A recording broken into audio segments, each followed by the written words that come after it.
Welcome, dear listeners, to a realm where the veil between the mundane and the magical is thin. A place where ancient wisdom and mystical arts converge.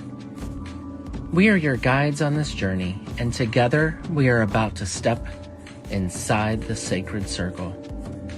We're thrilled to embark on this mystical expedition with you as we delve into the enchanting world of witchcraft and magic.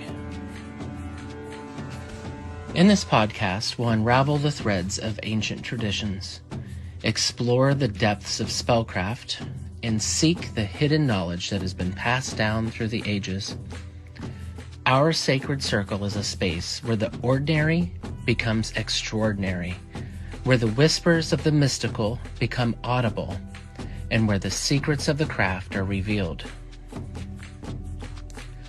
Join us as we navigate the winding paths of spellbinding tales, discover the profound symbolism embedded in age-old rituals, and unlock the mysteries that lie beyond the veil. Each episode is a key to a hidden door, leading us deeper into the heart of magic. So grab your athame, light the candles, and open your heart to the unknown. Inside the sacred circle, the journey begins, where the mystical and the mundane dance in harmony, and the ancient secrets of witchcraft and magic come to life. Welcome to a realm where every episode is a step further into the mysteries that await. Let the magic unfold.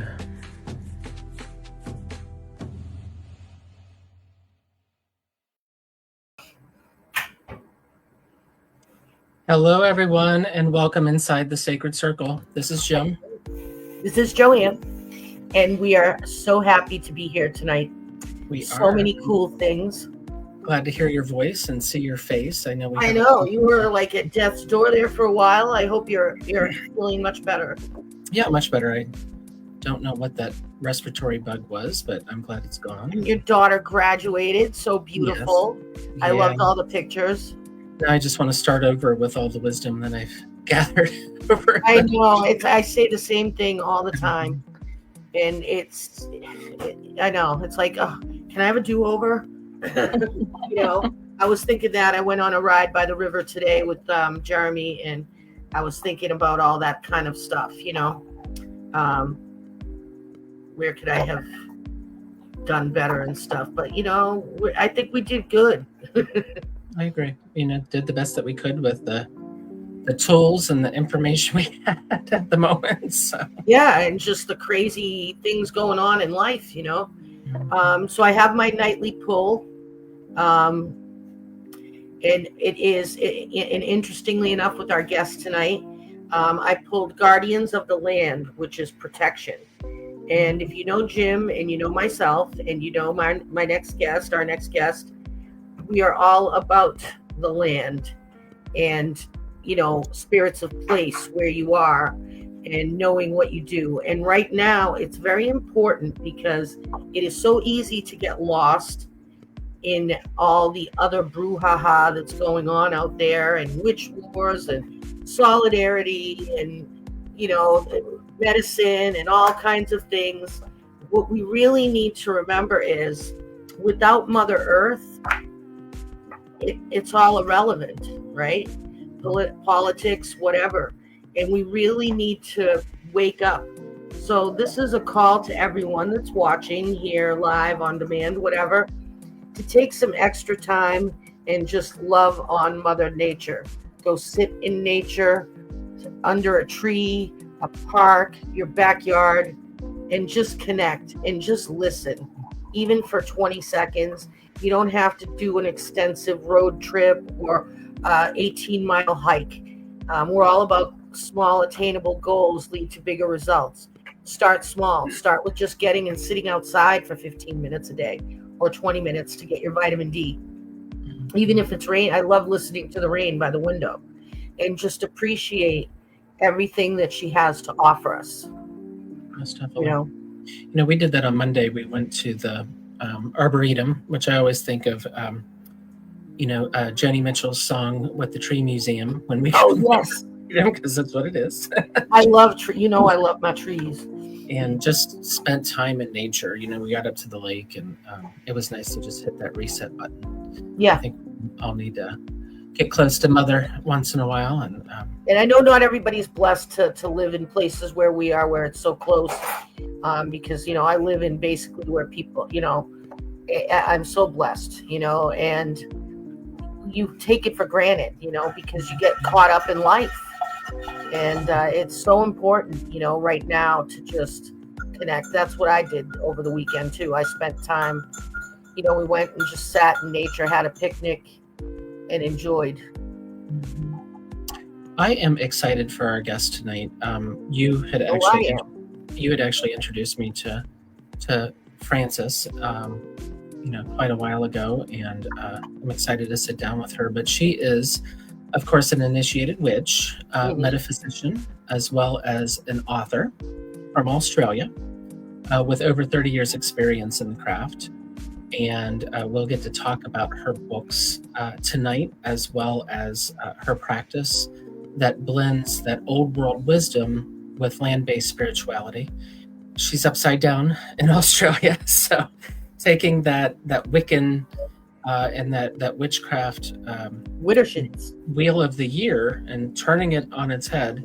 I've always been fascinated by how that works. So I'm just so happy she's one of the most empowering women in my life, and I love her dearly. I can't say enough good things. That's wonderful. So whether she's writing, crafting, teaching classes, she has an academy that we'll talk about. Just amazing. All the different how do you say pots on the fire that she's working on. So we're honored to have her in the circle tonight.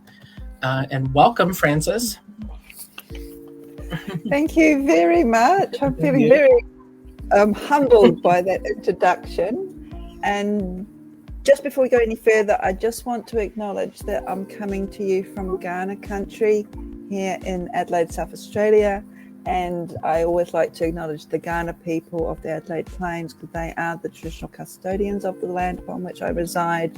And in doing so, acknowledging their elders past, present and emerging, and also extending that to all the other elders and Indigenous keepers around the world as well, which ties in really nicely, Joanne, to your card that you pulled. That's wonderful. Thank you. Absolutely. I always find that interesting when you research. Of course, it's newer for you there. Unfortunately, in the States, I'm on the land of the Osage, and that's in northeastern Ohio, and their people now is in Oklahoma, which is a whole different climate, and I can't imagine, but it is newer there in Australia, and I'm glad that the government is starting to make some attempts to reconcile. Wow. Depends on who you speak. There's a lot of, it's really interesting, because we've just had what they're called NAIDOC Week, which is supposed to be a week where everybody acknowledges not only the Indigenous peoples here, but also the Torres Strait Islander people, who are the islands just above Australia, between Australia and Papua New Guinea. And I'm hearing the same stories, and I'm quite sure the Indigenous peoples have been hearing the same stories or lip service that's been going on for ages. And a few years ago, we had a referendum to bring in sort of like an understanding of the Indigenous peoples into our constitution, because we had to do that. And it sort of divided our country a little bit, like what we're seeing in the US as well. And I think we still have a lot to go. And it's really, can I say, disappointing in the 21st century that our Indigenous peoples who have been, I don't want to get on this my soapbox, but we've got the oldest living continuous culture in the world, some 60,000+ years. Yeah. And even just this week, they've talked about increasing gas explorations in Western Australia, which is right next to one of the oldest sacred sites in the world. Wow. So it's a double edge. There's a lot of lip service, and when you sort of peel it back, it's just like. Well, yeah. It's I work with the We Are the Medicine movement, And that's a huge thing that happens. Here where I am, there's a lot of different tribes, but the area I'm in is Abenaki, and that's the keepers of the land for this area. And they really got a raw deal here when this city was built. So it was a heavy controversial thing, and it's sad, and I've been working with the We Are the Medicine movement with Wayne for a long time. I've known him over 10 years. And I just started up a women's group with another one of the members there under We Are the Medicine to unite all cultures and all women to have a space to get to know each other and to talk and to bring these things out in the open. He's also started a men's circle for that same reason. And it's not just Indigenous based. It is for everybody, and it's a place to learn, and to grow and to understand the different perspectives where people come from. Yeah. And for people who are thinking, what's this got to do with magic or witchcraft, this underpins everything. It underpins everything, especially when witchcraft, we cycle around with the seasons, we follow the turning tides of the sun and the moon. And it's just like, how much of it now is lip service, even in our own practice? And yeah, it's all, as Jim said, I have a lot of sort of like threads, I call them, and they all weave together into a tapestry. And then we can look into our day-to-day lives. And I did a video, I think last year, when I did the Return to the Mother Summit. And it's even to the stage where I think how women or girls are perceived, and especially in the Western mindset, Absolutely. It all comes back to how we actually view Mother Earth and have this total disconnect. And that stems through our religion, our spirituality. And it's not this gender divide that people like to drag this wedge between. We are all cohabitors of Mother Earth. Mm-hmm. We all need to get our shit together, basically. And it said we are caretakers. Regardless of whether we are on our Indigenous lands or not, we have a responsibility. And I suppose in a way, with me being, I still call myself an interloper. I'm actually from New Zealand. I'm not born in Australia. A couple of generations in New Zealand. But for me to actually connect in with my new homeland, where I've been living here for, 20 odd years now, nearly 30, longer than what I lived in New Zealand, I've had to connect in with Mother Earth and a very different environment here, which flows through everything I do, including my magic, witchcraft, and day-to-day life. It does. I know the first time I heard Jim talk about Spirits of Place, that's when I was like, I really like this guy. I like what he's saying. And that really hit me. And by just connecting with the area I live in has tremendously impacted how I practice, who I am as a person, how I live my life. I'm trying to build bridges and not burn them. I don't do selective anything, it's just who I am. And that's, I keep following on that trajectory, and I want to unite women right now because it's important, because irregardless of sexuality, political view, color, religion, we have more in common than we have not. And we really need, and women are notoriously horrible to each other. We are. And we need to be empowering each other, Yes, and I think as it comes to a wider picture, it comes back to sort of the patriarchal mindset. When I mention that word, everybody goes, that's a male-female. Goes, no, it's a mindset. Patriarchal is sort of one wins, one loses, and that's right across the board. Whether there was a matriarchal or matrifocal mindset, I'm not an academic, but from what I've understood, if we go back even to our magical spiritual practices, when we bring into like the theme, the title of your podcast, the circle, there is no one person ruling everything. Everybody is equal. Everybody has something to contribute. And I think this is what we need to bring back into our communities. Yeah, well, I mean, you go back to the Temple of Isis and all that, and, you know, women were very empowered back then. And even in China, I was reading an article somewhere that women were actually very powerful at one time in China. It wasn't the same kind of dynamic as it is now. So something did flip, I think, over history. I know Jim works with Fellowship of Isis. He might know a little bit more of when that change came around in the time period, but. Well, I definitely think a lot of that was with the Roman Church, and, you know, a lot of things changed based on, you know, the cultures of Rome and Greece, and, you know, that was applied onto areas that they conquered. But yeah, I think a good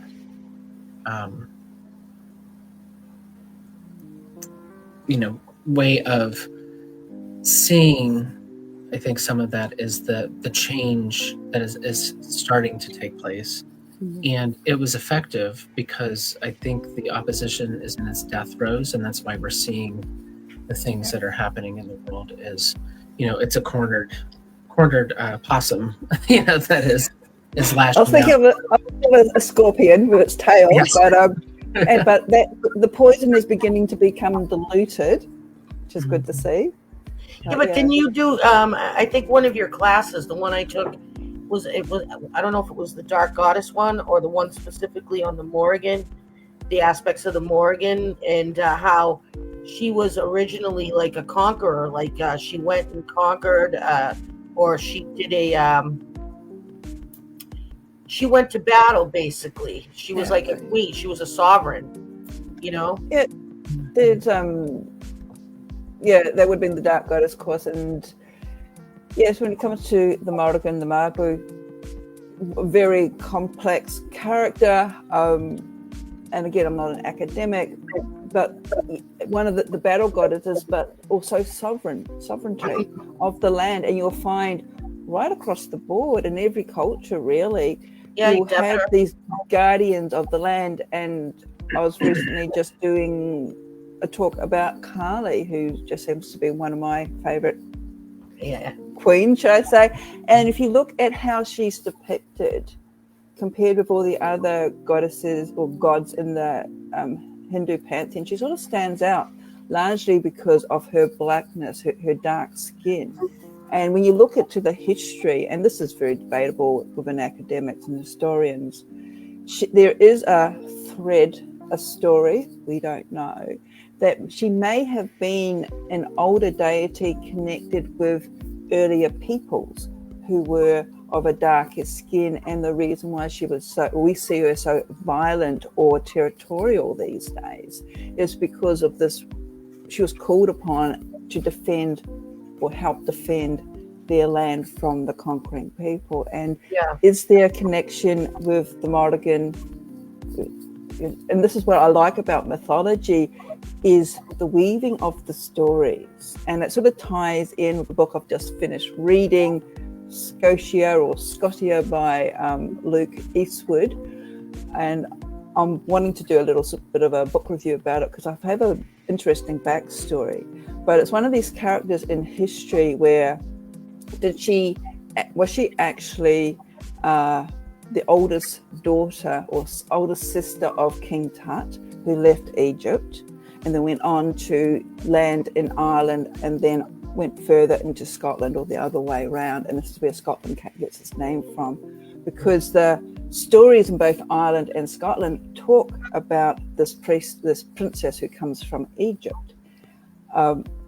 There's no historical fact, or very little historical fact, but I live on a land where the stories, the Dreamtime stories, the creation stories cannot go beyond sort of our Western concept of fact. It's not scientifically proven, but there's so much truth in there, and it's just like it's a different way of telling the truth, telling what happened before. And this is what we all did, all of us today, is these stories. So there's always an element of truth. And I suppose this is why I've always been fascinated with folklore, with mythology, because it's not black and white proven fact, but which is very sort of a linear perception. But when we sort of work and walk into the paths of magic and folklore and witchcraft, we are going between the worlds into the liminal spaces where things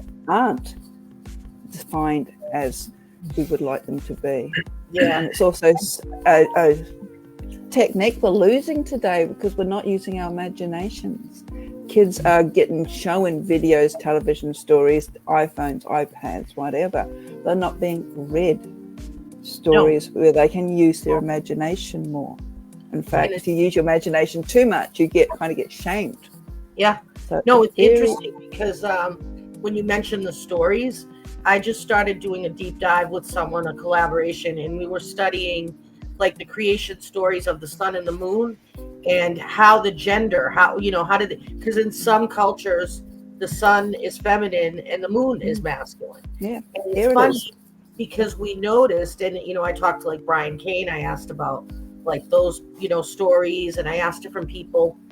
And the one thing they had in common is there was always a person, there was always a set of twins, and then they got set up, and depending on the story, one was getting chased by the sun, or by a dragon that was trying to eat the sun. I mean, there's all these different stories, but they all have similar elements, which really makes you think. There's like a similar creation story of how these things are created. Yeah, well, like here in Australia, I'm not quite sure about New Zealand, but I know definitely in Australia. And I can't speak about all Aboriginal peoples because we call them countries, every group, every tribe, every area has similar or different stories, has their own stories. But I know the Kaurna people, we don't really have that I'm aware of. We did lose a lot of information in the colonial. Do they have a sun moon creation story? I'll check it out. That I'm not familiar with, but there is a general story that I have heard of, and we are one of these countries where, Australia, Indigenous peoples are one of these cultures where the moon is male and the female is the sun. And there are some interesting interpretations, and I think I mentioned it in my moon book. One version of it, but I think that one actually came from the top end, so it's not actually my area as well. Yeah. Mm-hmm. Denise mentioned that the moon is masculine in ancient Egypt and the Middle East, and the earth is also, Geb is the earth god, which is an interesting, when you live your spirituality through connecting with Mother Earth. Tahuti, before he was the god of knowledge, was... Yeah. He was the moon god. And Khonsu, But fascinating, for sure. Frances, you mentioned, working with, a different Earth, so to speak, than what we are used to dealing with here in the North. How do you begin to meld and make that northern year of the, wheel of the year work in the Southern Hemisphere? Yeah. Standing upside down and turning everything inside out.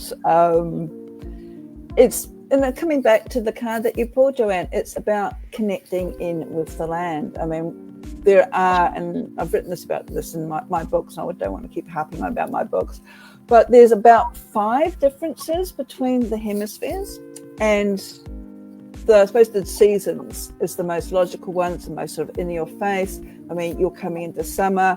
We're supposed to be coming into winter, but, we haven't seen the rain where I live we had a bit of rain on Monday, but it's not winter that I recall. It hasn't stopped raining here. I'd love to send you some of mine.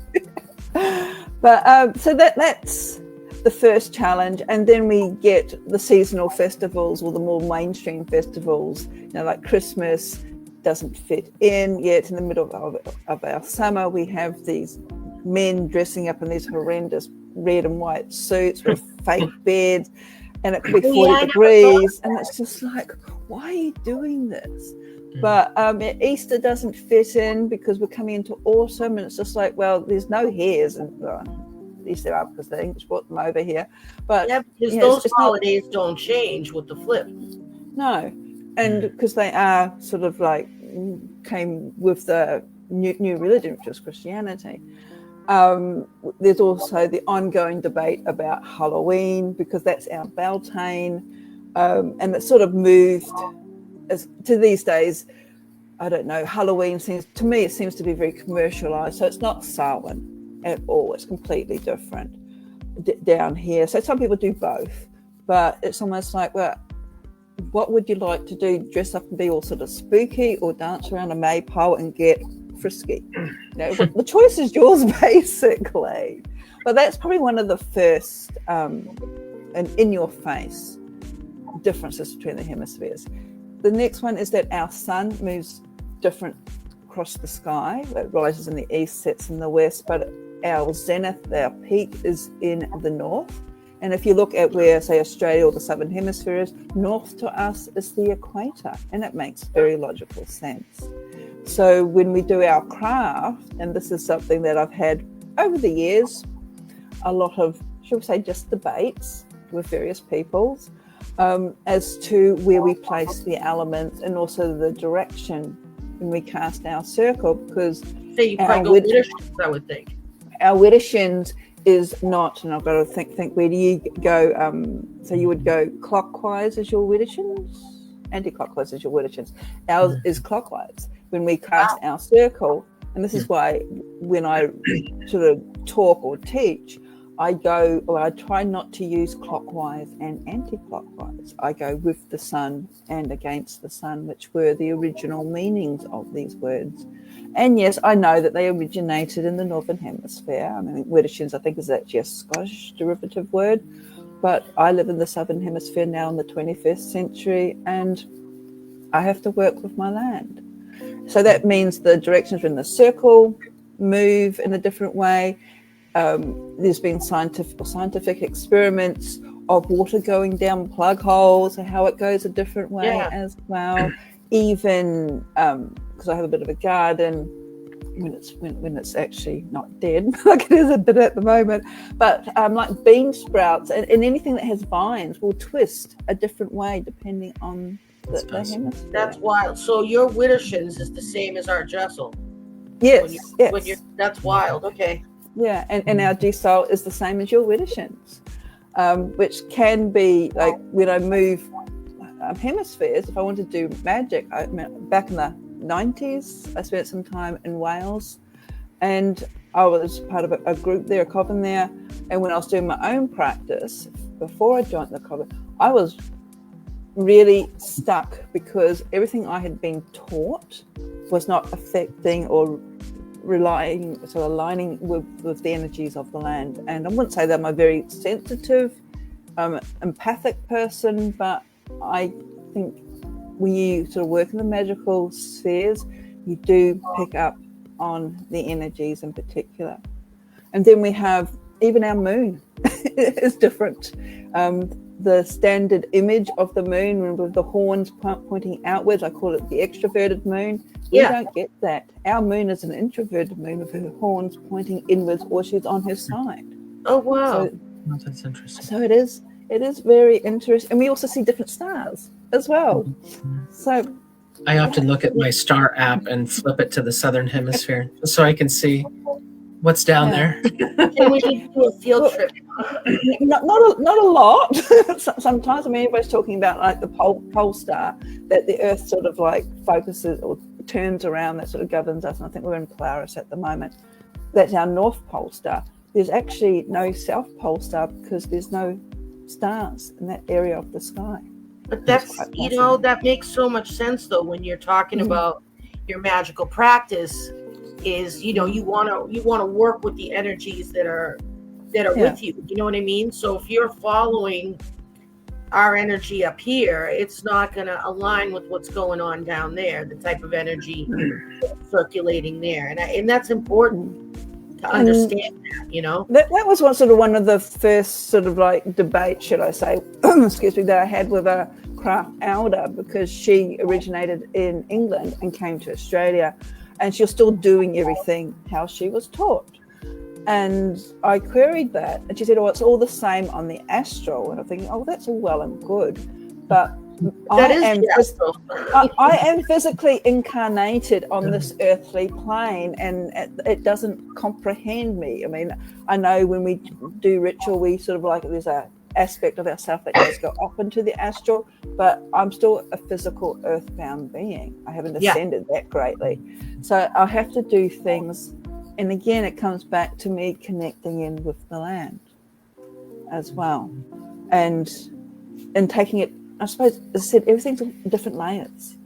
And this is what maybe people don't quite understand these days with I know, TikTok influencers, which to me can be very superficial, is that witchcraft and magic has layers to it. You can't take shortcuts. I always say this, and I know people are going to get mad and hate on me, and I don't care. You cannot not do the work. No. You can't. And you can't avoid it. You have to do the work. And I think this is one thing that over the years, the craft has always resonated to me, and I've seen it sort of move and ebb and flow.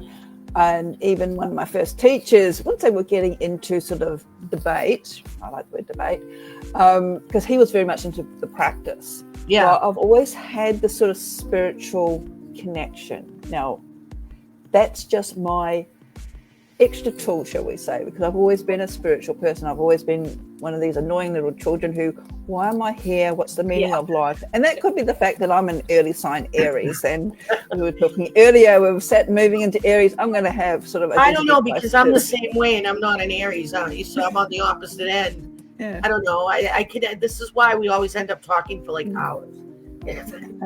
But it's all about sort of making, to me, I think, because I've always been religious, that's another sort of trigger word for some people, but I've always sought that deeper meaning in everything that I do. It doesn't matter if I'm doing high magic or ceremonial magic, or if I'm doing craft or anything in between. There has to have a deeper purpose to it. And I think this is also comes back to the earlier teachings that I had, or the trainings that I had, that craft in particular, but any spiritual path is supposed to change you, make you a better person. If it's a spiritual aspect, well, then you, I don't know, evolve, and it's not just about you. You're like a pebble that gets thrown into a pond. So when you become a better version of you, and we're all human, so we all have our failings as well, that does flow on to other people. And it can be accepted or not accepted. And it's quite interesting, I suppose, a bit older looking back in hindsight. Yes, I've stuffed up. Yes, I haven't been the spiritual guru that everybody wants me to be, because I'm human. I swear, I curse, I have angry words. And these days, I'm surprised that my eyes aren't falling out of my head, because I'm eye rolling, going, I don't understand. I just do not understand. What are you doing? And that's plastic. And I was told that don't have plastic on your altar, and I can rant and rave. Yeah, but I won't. I'll save you all for that. No, I know. We talk about this all the time. It is. And it's, Wayne says to me all the time, the choices you make today don't just affect you. They have ripple effects, but they go out 7 generations, is what he says. It affects the next 7 generations. So it helps you to be mindful, because if you're not aligned in that mind, body, spirit mindset, I tell people you have to do the work. You can only superficially do so much, but you have to dig deep. And right now, with Saturn moving, you have no choice but to deal. Yeah, but we've been warned. We have been warned. We've had 5 years of warning. They've been warning us since. Thank God I listened to most. I still have a couple of things that are coming out, and but I'm at the I'm working it, as painful as it is. Yeah. And this is the whole thing. And people say, "What's this got to do with magic and witchcraft?" Well, when you are magic and when you are witchcraft, and I suppose this is. I know we get caught up in labels, we get caught up in language, and these days everybody has to have a practice, and that's one of my big things. I don't have a practice, because to me that is separate from my everyday, and that's just my interpretation. I do stuff because I am.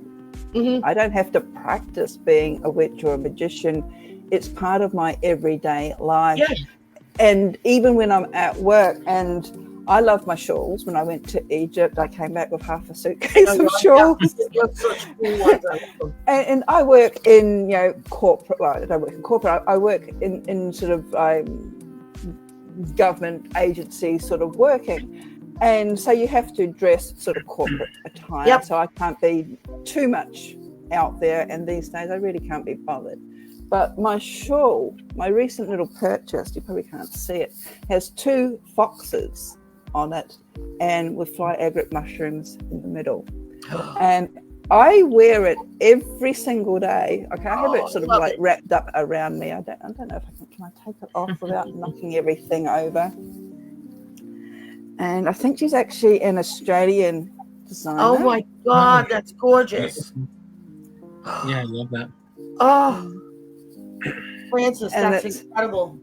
It's Shavaya, It's beautiful. SHOVAVA. She got a whole lot of wings and things like that. Oh my And God. when I saw this, it's just like, yes, I'm going to treat myself so I can bring a Absolutely. little bit of magic, a little bit of witchiness into Everywhere you go.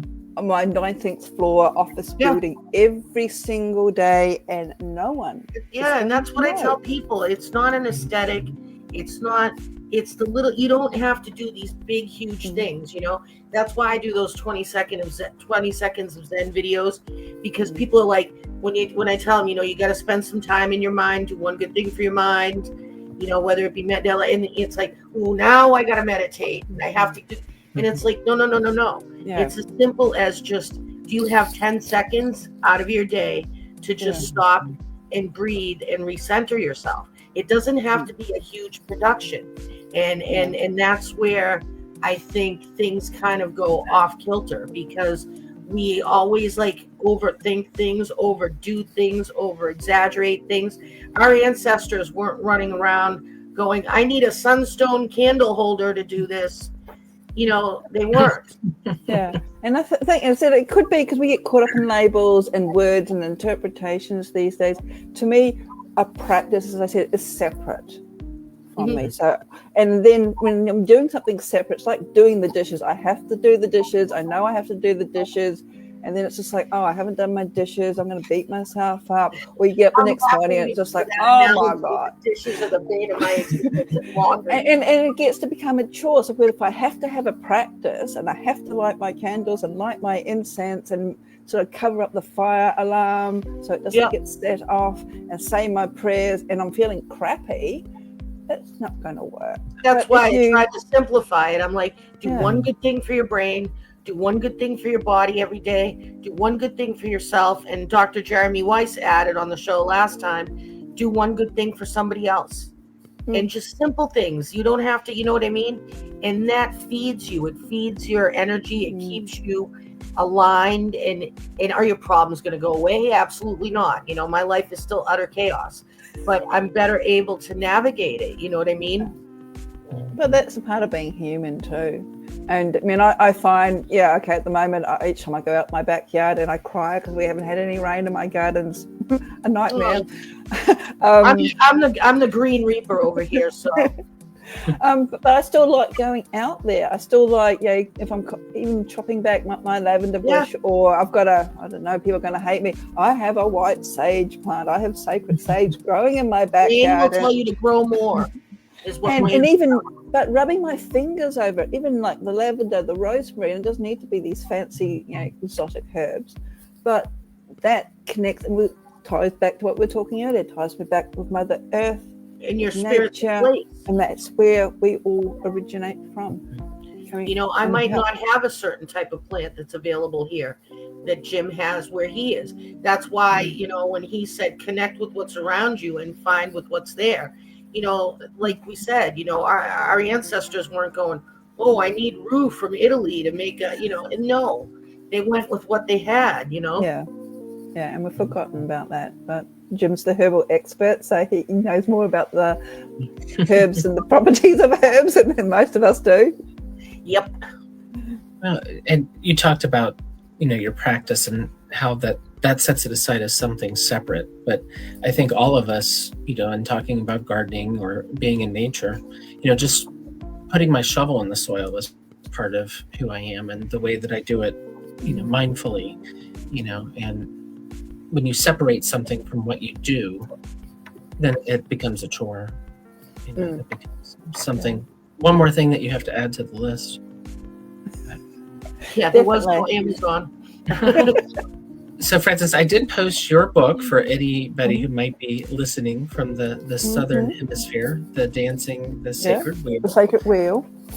And that is truly one of the only, and one of the best resources for those in the Southern Hemisphere. I think sometimes one of the few. There are some other books out there, but it's one of the, and even it's been out 15 years, 12 years or something like that, and I'm still sort of mind blown today why it's one of the few. I mean, there are probably, I could about 10 others, maybe not, but there wouldn't be more than that.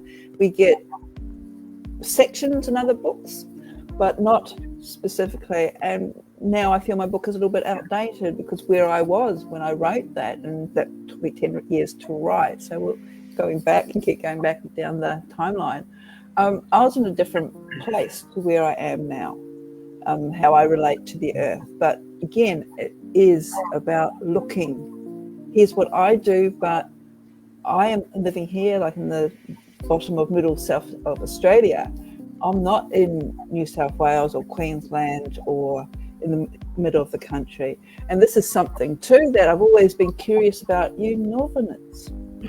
Everybody seems to stick to, say, the stuff that came out of England, and it's just like, well, is it the same climate when you are, say, up to close to the Canadian border, or if you're down in Florida? Why do you guys still stick to the same stuff? If you're in Los Angeles or New York, why are you, where do you place your elements? Yeah, and I suppose you reckon that what I do is different, and I'm thinking, it's given me an opportunity, and I think here we're a bit more sort of innovators. Can I say that? Because we've had to be. Yep. And so we've pushed the boundaries a little bit more than, I suppose, Northern. Well, when I do circle with Wayne, they do, he does the directions differently than we do, and the elements fall in different spots. And I guess it's the same with tribes, and they follow that. So it is very part of North America. It's just I hate using that word, colonial view, but that's, that was brought by us, the traditional way that we do it, through those traditions. But I've been trying to go back into my history and the Italian aspects of magic and stuff. And it's been very interesting, how I learned and how my grandmother taught me, and how folk traditions are they're so similar yet so different, Like sometimes Jim says stuff and I'm like, wow, he'll be like, my mama, and I'm like, wow, my grandmother used to do stuff like that too, but you would never call her what, she'd never call herself a witch. No, the same with my grandmother. She's a pioneer New Zealander. They were very superstitious. And I remember her, she had wormwood growing in her backyard because they always did. I think it keeps fleas away or something like that. Oh, does it really? I think so. I'll have to double check. All the bad vermin bugs. Really? But, oh, wow. Yeah, but I remember her, if there was a new moon and we're staying with her, she would find like 5-cent pieces and we would have to turn them around and curtsy with the moon, cover up mirrors at certain times of the year. Yep. Now, she was an Anglican, and so she used to hide behind the bushes with her hose. If some of the door-to-door evangelists would come up her garden path, which was quite funny.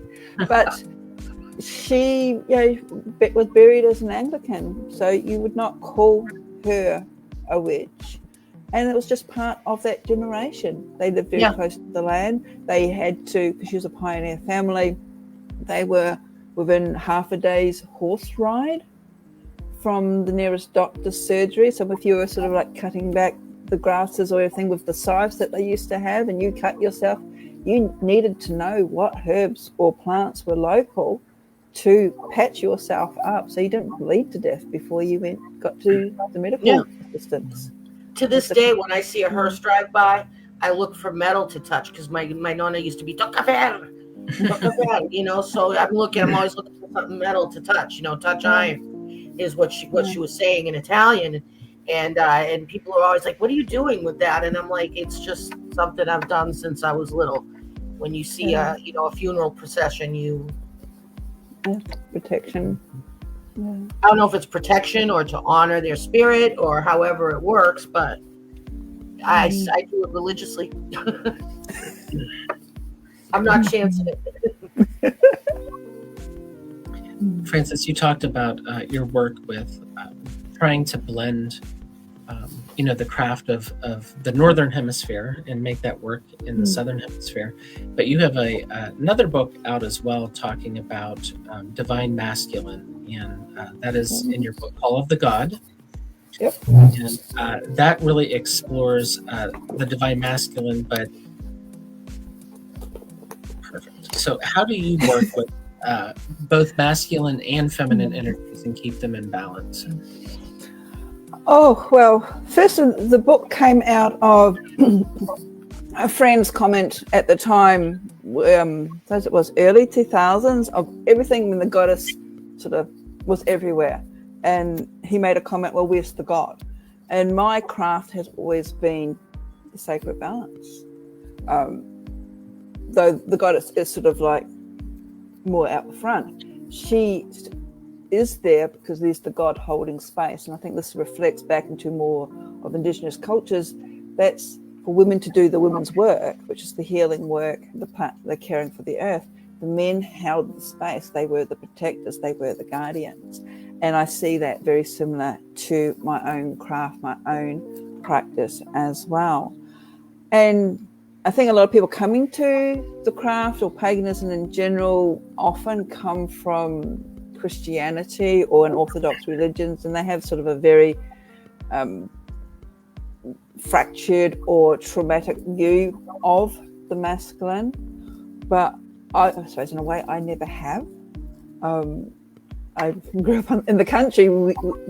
My parents had better things for us kids to do than take us off to church. We were out chasing animals and do that sort of thing. So I didn't have that sort of strict Christian upbringing.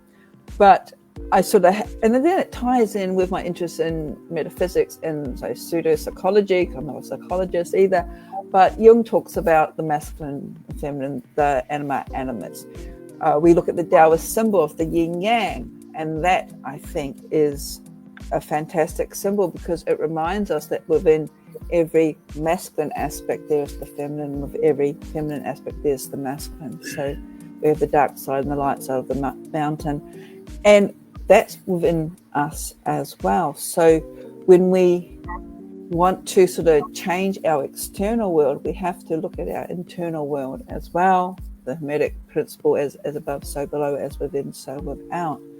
So when things are not in balance, when coming down to our basic sort of parts of us, our energetics, masculine and feminine, that goes beyond gender. And I think, again, this day and age, we get so caught up in gender. We're talking about principles, constructs, energies, really. We've got this creative force, but in order for it to come out into the world, you need the other force as well. And this is something that we see in Hinduism with Shiva and Shakti, or Kali and Shiva, is that one is the active principle and one is the sort of bringing it through that spiritual divine as well. So I do feel that, I suppose, in my way of healing or understanding the masculine aspect within me and reconnecting in that, and also because we're energetic beings, we're taking in the toxic masculinity images that are external and sort of like working through, and in a way of sort of like projecting out a more positive interpretation of the divine masculine. That is my drawing to it. I've always been drawn to, I'm thinking about the gods that I'm sort of drawn to. But like my goddesses, they seem to be underworldly creatures. Yeah. Anubis is probably one of my favorites of faves, and it always has been, even before I was studying ancient Egyptian mythology.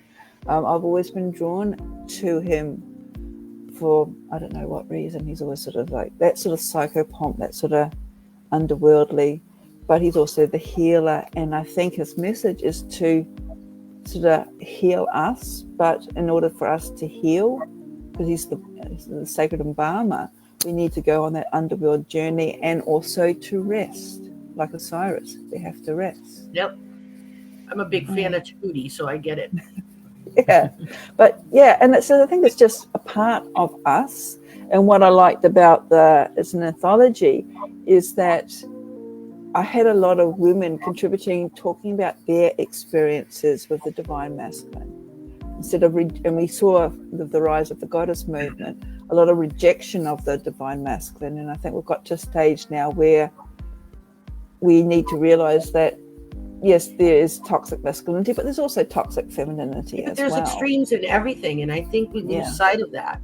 You know, and the whole key of balance is to have that kind of line of both. And everything lately is like I guess, what is the word? Partisan, where everybody is like either, it's like, all right, come on, we got to like kind of blend it together here. Everything is so polarized. It's, And I know that some people will disagree. And I do also believe that we are still in an age where the divine feminine needs to be uplifted. But in doing that, the divine masculine also has to be uplifted so he can hold the space for she can do her work. Because otherwise she's going to keep being suppressed. To me, it's wonderful that you've written this book from your perspective, because the books that are out there that I've read about the masculine aspect in the craft, or taking it a step further in a devotional practice to the pagan god exclusively, has been written by a male, and that male opinion on. But to see your book with viewing the masculine god through the lens of a woman and your perspective, because it's certainly different, and just because of your life experiences. Well, it is an anthology, so I can't take all credit, but I do have a number of articles in there of gods that I've worked with and how I've worked with them. But yes, it needs to be. I mean, I know I incorporate masculine in my practice. So. And it's also, I find it interesting to read or to hear about men talking about their experiences with the divine feminine. And I think Levi Rowland put out a book. Mother. And it's just like, because he is very devotional. And it's just like, and it's really refreshing to hear, to me, a very balanced perspective, because that's Levi and his work, but also the male voice. And also Alex Cabot is another one who's done his own book about his own journey with the divine feminine, with Mother Goddess. And it's really good to hear those stories. Yeah. And that way we kind of break down the sort of gender divide. I know when my Dark Goddess book came out, one of the critics of it, and I think it's still on Amazon, was some guy saying, well, this is a book for women only. And it's just like, well, no. Again, we're getting caught up in labels, and just because it's about a goddess doesn't mean that it excludes men, and just because it's about a god doesn't mean that it excludes women either. It's like the goddesses often empowered the male gods. It was a mutual relationship. Do you know what I mean? Of giving each other power, and together it was better. Yeah, so this is coming. This is what I liked about the Taoist symbol of yin yang. This is coming together, and to make the perfect whole. Yes, we can do things on our own, but it's the coming together, and we can sort of go beyond gender to include, what we perceive. Everybody.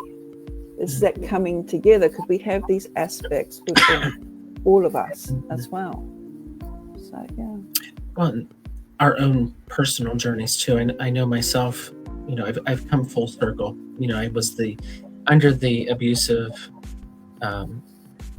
Abrahamic idea, growing up. And, when I found witchcraft and earth-based faiths, moving away from that abusive God toward, what I felt was a loving mother, in the goddess. And then even in my own craft studies, you're working with masculine and feminine, a balance on your altar. But I spent a year of really intense devotions with working with the moon cycle. And just going through that process over the course of a year, it's interesting because I felt like the God statue was on my altar and went, whoop. Because when you're working with lunar energies and you're really following that cycle as part of your practice, it's a feminine energy, and that God becomes prominent when you're working with her.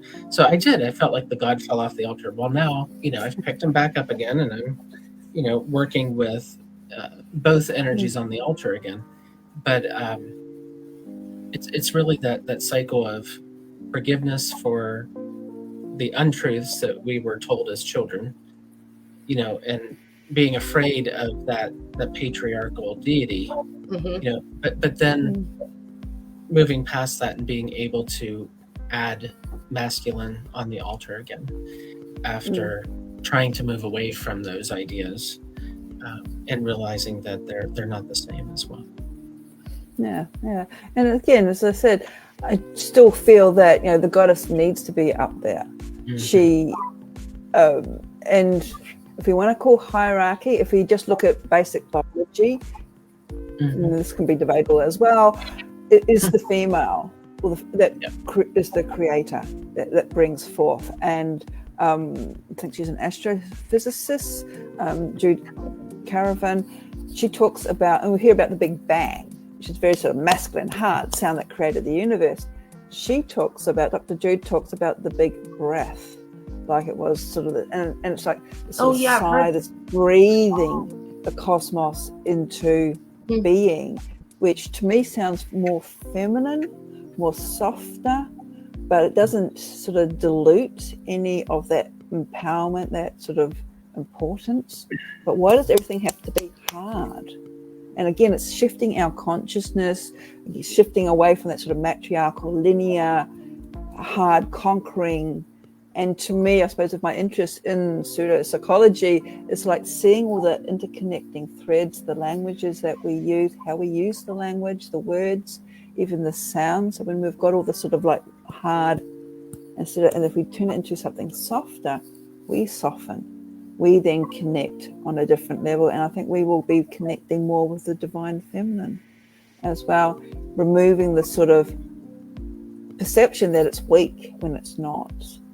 And then we can bring the masculine back into balance as well, because to me, it's all about balance. Yeah. And I can't speak for my whole tradition. I can only speak for me. And that's how I see it. Yeah.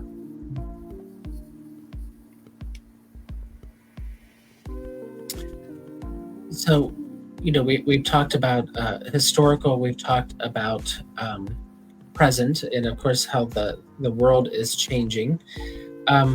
What are some of the challenges, Frances, that you think modern witches face, in days like this, with staying rooted in their tradition or in their traditions and in their practice? I'm going to show my age. And I don't mean to sort of slam the TikTok, Reddits, whatever, but I think they speak a completely different language to me these days. I think a lot is, and again, it's reflected in our external world, a lot of things our society seems to be throwaway, seems to be instant, seems to be, and it's instant gratification. And I've even had that recently when someone is interested in, say, learning something from me, but then I have to accommodate them. I understand that we are all busy people, but it's just like you wouldn't go to a university and ask your professor to change their courses to accommodate you. So we've sort of lost that respect for elders, for teachers, and we're becoming very sort of self-focused as well, and that's flowing out as to our capitalistic society. And we've touched on this, we've talked about this, how we're sort of really focused on the aesthetics, but we're not taking it deeper. And when we sort of strip back the layers, and this is supposed what I like about doing like the shadow work, the dark goddess work,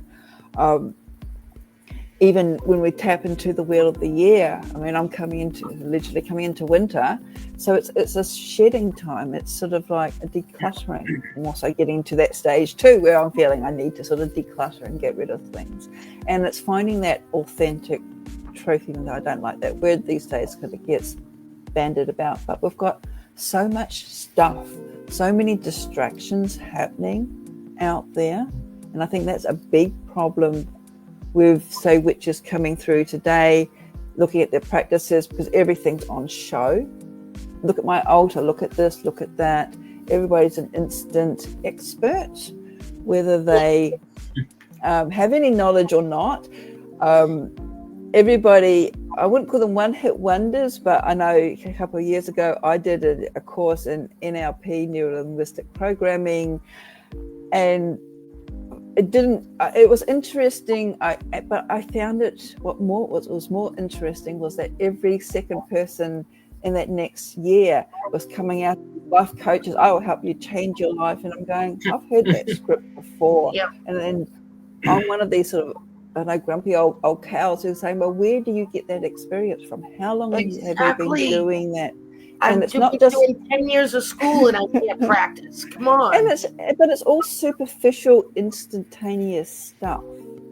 And it's just like, and I'm learning, and I don't know if Brian Cain mentioned this or someone else, but it was brought up, I think it might have been Brian Cain on one of their podcasts, and he was talking about the differences, and he basically said that you do you, I do me, and that's it. And I'm finding I'm stepping back and they can do themselves because I don't understand it. I'm not saying that it's any different. Well, it is different. You have to do less to get the results.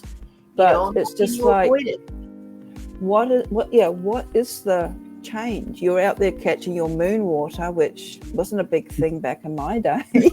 But hey, if it rocks your boat, go for it. Well, what are you doing with it, and how's it changing you? Yeah. Because what I'm seeing is, again, all superficial layerings. And we'll go back to sort of the axiom that I mentioned before, as above, so below, as within, so without. When we change our internal world, and this is what the craft does. Yeah. It is supposed to be challenging. It challenges us. It takes us into that deep dive. It says, what are you doing? And why are you doing it?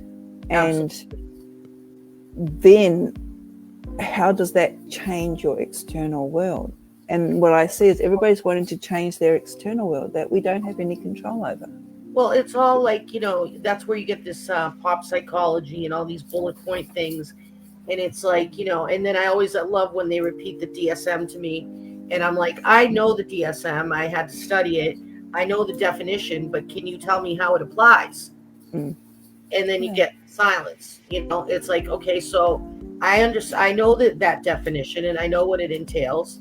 So show me that in your life, like how, and a lot of times I just met with silence on things, Yeah.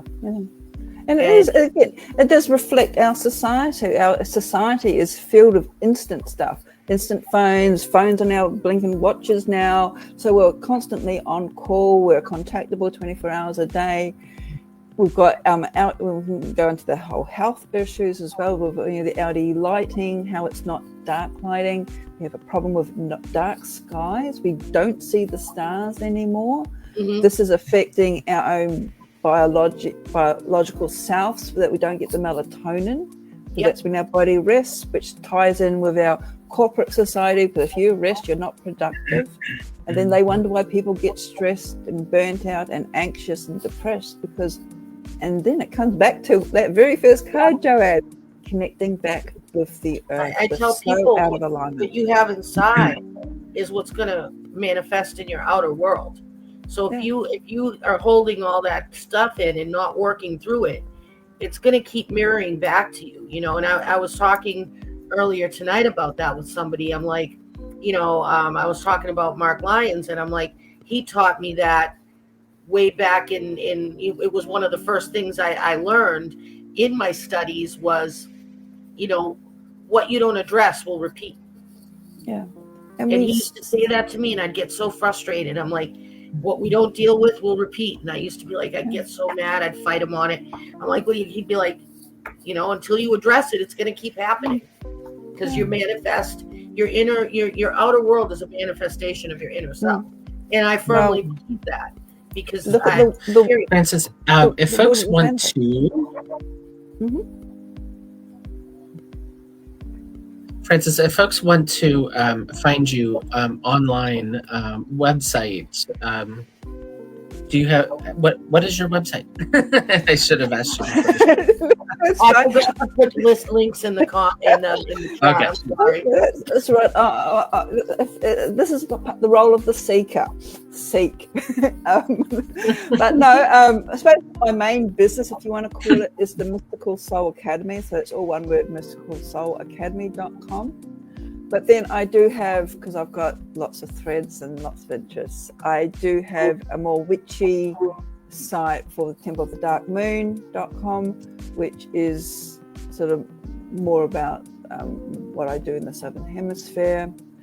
I'm spending far too much time on social media.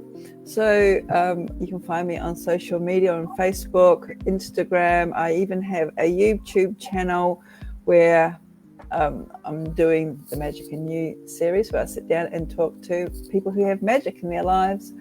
I also put some meditations up there, and what else do I do? And have a bit of a rant at my computer about, I don't understand this world, what are you doing? But yeah, probably the Mystical Soul Academy, and also templedarkmoon.com are probably the two main ones. But that's where people can find me. And I have newsletters if people want to subscribe. And perfect. Thank you so much for joining us tonight. And we could talk well into your day and well into our evening. But I want to thank you for being on. And I would love to collaborate, on some kind of a project, or maybe another show, off of our regular routine. We've been talking about doing topic-oriented shows too, and maybe a panel. Would be fun to do too. More than happy to. I like to sort of talk. Whether people want to listen to what I have to say is another story. Poor Tim, he's probably like, these two won't shut up. Oh. I can't get a word in vertical. What movie is that from? Oh, the movie Flash. That's what it was. He's like, That's great. Well, thank you for joining us. And like I said, I'd love to have you back to talk on something else. Enjoyed our time together. And Joanne, it's good seeing you as well. Yes, I've missed you. You too. Well, everyone, thank you for joining us inside the Sacred Circle, and we'll see you again soon. Thank you. Blessings.